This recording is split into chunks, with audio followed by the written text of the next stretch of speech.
Et il y a beaucoup d'entre vous non, qui ont été surpris que je puisse battre un joueur à 1700 Elo avec une dame de net vraiment de moins net. Et en plus, il avait l'activité. Et c'est vrai qu'il y a beaucoup de gens... je me rappelle, je regardais le chat, les gens abandonnent, machin, t'as aucune chance. Quand je vous dis 1700, 1800, c'est très faible et que vous me croyez pas, vous en avez eu la preuve. Après, c'est sûr que normalement, il devrait me battre. Hein. Mais c'est pas sûr à 100%, même dans des positions qui sont d'une simplicité folle.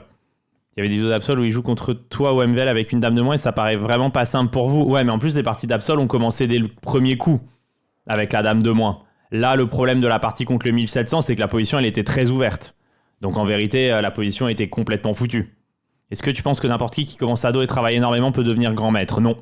22-23, tu bats encore sans la dame. Non, 22-23, c'est des mecs... 22-23 Chesscom, ils sont 21 feed. Non, c'est déjà impossible. Non, 21-22, c'est impossible. Même une pièce de moins, c'est dur. Après, une pièce de moins, je l'ai déjà fait contre 21-22. Mais en 10 minutes, une dame, c'est pas possible. Non, mais c'est beaucoup, une dame. Le problème d'une dame de moins, c'est que l'adversaire, s'il contrôle la partie, il peut rendre petit à petit le matériel et rentrer dans une finale très simple avec une pièce de plus, par exemple. Une dame de plus, c'est vraiment... Enfin, je parle dame nette de plus, hein, soyons bien d'accord. Parce que dame contre une tour, par exemple, ça peut un peu jouer. Mais dame nette... Après, pour la dame, il y a aussi une part de réussite. Tu arrives à créer du jeu, mais s'il a eu l'occasion de tout échanger facilement, ça aurait été plus dur. Il avait l'occasion, c'est juste qu'il n'a pas trouvé. Moi, je lui ai rendu la tâche difficile où il fallait pas qu'il fasse de fautes tactiques évidentes. Après, il en a fait une, il aurait pu ne pas en faire. Milieu Chesscom avec la dame, est-ce que tu peux battre Carlsen ? Normalement, oui. Et si tu t'entraînes un peu avec ce mode de jeu à jouer avec une dame de plus, tu devrais pouvoir savoir comment faire et battre Carlsen. Est-ce que Magnus, avec une pièce de moins, pourrait battre un GM en blitz ? Oui. GM un peu maigrichon, oui. Je suis aux alentours des 620 Elo. J'ai des évaluations souvent à 1200, 1300 fiables. Alors non, ça c'est important les amis. Les évaluations de Chesscom à la fin des parties, les évaluations Elo, c'est vraiment du cosmétique. Ce n'est absolument pas fiable. Ça, faut vous le mettre dans la tête. Ça a zéro fiabilité. Ça ne veut rien dire. Et même le caps, la précision de la partie, ne veut vraiment pas dire grand-chose. Donc ce sont vraiment des outils cosmétiques pour booster votre ego et vous faire rester, vous faire jouer, vous faire rester sur la plateforme, passer en diamant, etc. Il y a plein de super outils pour progresser sur Chesscom, notamment tous les problèmes, tous les cours, toutes les tactiques. Il y a beaucoup de choses qui sont très bien. Mais ces outils-là qu'on vous vend beaucoup sur les shorts et sur les contenus de piètre qualité sur YouTube, c'est comme la jauge, c'est comme le machin. La jauge, c'est un peu plus utile, mais ça reste quand même jusqu'à un certain niveau vraiment du cosmétique. On n'est pas en train de penser je dois avoir la jauge à plus 3 ou quoi quand on joue. On pense pas comme ça. Donc non, ça c'est que des outils cosmétiques, donc qui sont pas utiles et là en plus qui sont, je vais pas dire mensongers parce que c'est pas le cas, mais qui sont gadgets. C'est le terme, c'est un gadget quoi, ça sert à rien, c'est un peu joli. Après, il y a plein d'outils sur Chesscom qui sont très utiles. Hein. Tout ce qui est, vous allez dans les onglets, là vous voyez pas sur mon écran, mais il y a l'onglet problèmes, où les problèmes sont vraiment bien et ça fait vraiment progresser. Apprendre, il y a toutes les leçons qui sont super bien. En gros, c'est vraiment les choses principales. Mais le truc, c'est que dans les leçons, il y a plein de leçons.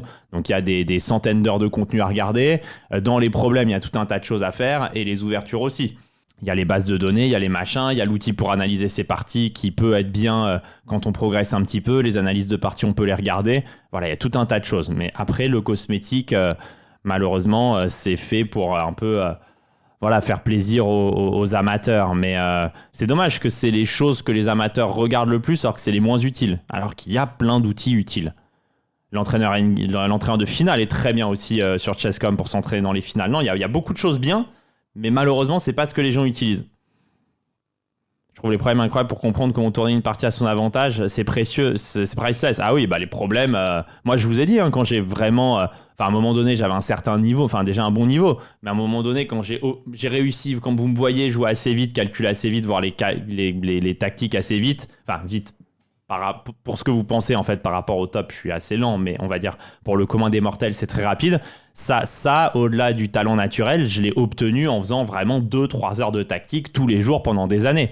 Et au bout d'un moment, le cerveau, il commence à avoir un radar. Et dites-vous que je pense que je suis plus fort stratégiquement en finale, etc. aujourd'hui qu'à l'époque. Mais à 17-18 ans, j'étais bien plus rapide encore pour les voir qu'aujourd'hui. Donc ça, c'est vraiment c'est l'outil ultime. En fait, faire des problèmes, c'est vraiment le hack ultime pour progresser vite.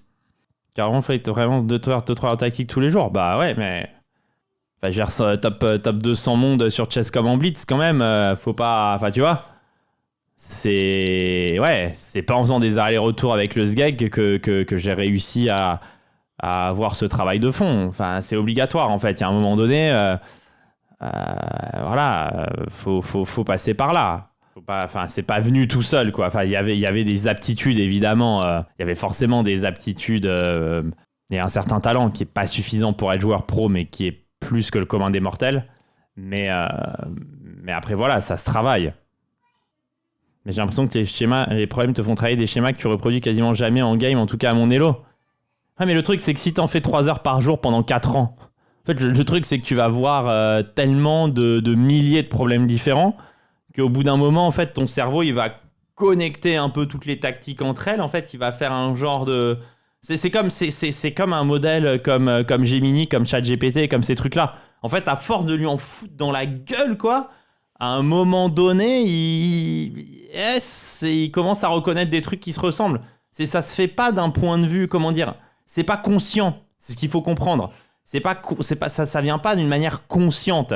C'est l'inconscient en quelque sorte, je dirais. C'est à force d'en voir qu'il y a un truc qui se passe et qui marche tout seul. Il faut aussi bien faire les problèmes qu'à tuer toutes les variantes, sinon c'est inutile. Ah oui, mais bon, ça, je veux dire, quand tu veux, quand tu as l'ambition de devenir fort, tu les fais bien, évidemment. Ça vient de soi. Tu as des problèmes sur quel support ? Livre et Chess Tempo à l'époque. C'est Ultra Instinct des échecs. Oui, voilà, si on veut parler à des gens qui suivent un peu les mangas, c'est un peu le renard à 7 queues des échecs, quoi. Après, tu fais pas de vidéos pédagogiques sur les problèmes, tu expliques comment réfléchir pour les résoudre. Bah, j'ai déjà fait, en fait. Donc, au bout d'un moment, je vais pas faire 10 000 vidéos pour expliquer comment résoudre un problème. Moi, j'y pense même pas. Je le résous. En fait, j'y réfléchis pas. Enfin, je sais pas comment dire. Je suis arrivé à un moment où je réfléchis plus vraiment avec des mots. Et du conseil facile ou difficile, faut tout faire. Faut tout faire. Puis il faut faire les finales, et puis il faut faire les ouvertures, et puis il faut faire la stratégie en milieu de jeu, et il faut faire le calcul lié à la stratégie en milieu de jeu, la tactique, faut tout faire en fait. Les cours Chess.com sur les ouvertures sont bien, tu recommandes des bouquins. Chess.com maintenant ils mettent les cours Chessable. Donc par exemple, tu prends notre cours sur le système de Londres sur Chess.com, il est disponible aussi, c'est un banger absolu. Moi j'aurais rêvé avoir un cours comme ça quand je jouais aux échecs. Quand je voulais progresser, quand j'avais 15-16 ans, j'aurais déplacé des montagnes pour avoir un truc pareil. Aujourd'hui, tu utiliserais Chess.com ou un autre site. Aujourd'hui, je ferais Chess.com et livres. De soir d'échecs, ça reste un combien de problèmes ? Ça dépend de la difficulté. Ça peut être si tu spams, si tu fais des sessions où tu spams des exercices faciles, ça peut être, j'en sais rien moi, 500 exercices. Et si t'es sur une journée où tu travailles plus le calcul, le machin, ben ça peut être 1, 2, 3, 4, 5, peut-être 6, 7 exercices. C'est à quel âge que tu as maîtrisé l'échiquier ? Bon, je sais pas, ça c'est facile. Si tu lis des livres, ça vient tout seul. Pour maîtriser les cases de l'échiquier, il n'y a pas de choses particulières à faire. Et merci à Demons pour le Prime, merci à toi. Il suffit juste de lire des livres, jouer les coups sur l'échiquier, et puis à un moment donné, ça vient tout seul. Il y a un mode sur l'e-chess pour ça, pas mal. Ouais, c'est tellement inutile. Vraiment, juste lisez des livres, ça va venir tout seul. Ou dites-vous les coups quand vous jouez en partie, ça sert à rien d'utiliser un outil particulier. Est-ce qu'on aura un jour la chance de devoir jouer en réel contre Magnus ? Le problème, c'est que non, je jouerai jamais de tournoi où Magnus participe. Je suis pas assez fort, en fait. Les trucs influenceurs contre un pro, grand respect, mais tu fais ça, je regarde pas. Après, j'irai jamais pomper quelqu'un pour jouer une partie, tu vois. Ça, je m'en fous, en fait. Ça, je le ferai jamais, ça m'intéresse pas. Ça m'intéresse pas de pépon des gens, en fait. Après, si un jour, par hasard, je rencontre Magnus et comme on a joué quelques parties en ligne sur le ladder et tout ensemble, il me propose de jouer une game, ce sera avec plaisir. Mais je veux dire, je vais pas aller m'agenouiller et lui lécher les pieds pour faire une game, tu vois. Au bout d'un moment, c'est pas ma manière d'être. Donc, je pense pas.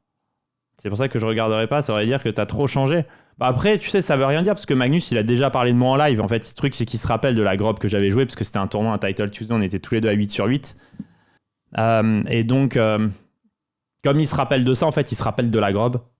Et en plus, il m'a déjà proposé des games sur le ladder, la fois où j'avais rejoué 2 parties. Donc, ça veut dire qu'il a un certain respect, parce que je lui ai même pas écrit, je lui ai jamais rien demandé. Donc, ça veut dire que si un jour, par hasard, on était sur le même événement, que je le voyais, et que je lui demandais s'il veut jouer une game, tu vois, il accepterait peut-être, mais il y aura pas de caméra à côté ou quoi. Peut-être je ferais juste une game comme ça. Mais après, je m'en fous en soi. Hein. Après, moi, en partie amicale comme ça et tout, j'ai du mal à jouer en plus. Nakamura aussi, t'as déjà défendu sur son live contre des haters. Ouais, mais parce c'est des gens contre qui j'ai déjà joué, donc ils savent qu'il y a un level. En marge d'une backup, par exemple. Ouais, tu vois, si un jour la backup, ça devient un gros event, que je sais pas pourquoi, on a un budget de fou, qu'il y a Magnus qui vient, ok, je pourrais lui proposer une game. Mais en vrai, tu vois, je serais pas le genre de gars à installer 4 caméras Je suis pas le genre de gars, en fait. Je suis vraiment pas ce genre de personne. Bah, ça se voit, si pour ceux qui sont venus à la backup, ça se voit. Je suis pas là à me filmer toutes les 5 minutes ou quoi. En gros, je suis juste un mec normal, je m'en bats les couilles. Title G, t'as pas le droit d'y participer. J'en ai déjà fait des centaines. Mais non, après, tu vois, même si ça arrivait dans ce cadre-là, tu vois, c'est même pas sûr que la partie elle soit filmée ou peut-être quelqu'un qui filmera avec un iPhone ou quoi, mais il y aura rien de plus. En vrai, tu peux pas pré-move, tu serais frustré. Oh, tu serais étonné. Si jamais je m'aurais entraîné un peu à jouer IRL, tu serais étonné à quel point je peux jouer vite. Ça peut être assez surprenant. Je pense par un concours de circonstances, je pourrais gagner un title. Énorme concours de circonstances, mais ce serait possible. Mais une chance sur 1000 ou 10 000. Si ensemble top 50 sont en train de faire un autre tournoi, bah, en fait pas vraiment. Le truc c'est que t'as 4 parties contre des plots en gros. Bon, faut faire 4 sur 4. Et une fois que t'as 4 sur 4, bah faut faire 5 sur 7 contre des mecs du top niveau. C'est quasiment impossible. Mais si tu chattes une déco, un misclick, tu gagnes une game et tout d'un coup tu y arrives, on sait pas pourquoi. Hein. Tu as jamais voulu reprendre les matchs IRL, mais y aller très chill. Je sais pas faire. En fait, le problème, je vais vous dire un truc, et c'est pour ça que j'arrive pas à jouer comme ça. C'est que, en fait, si je joue en chill de chill, mais je peux jouer à 1800 ou 1900 en fait. C'est vraiment. Vous n'imaginez pas. En fait, moi, j'ai vraiment besoin d'avoir une pression pour jouer correctement.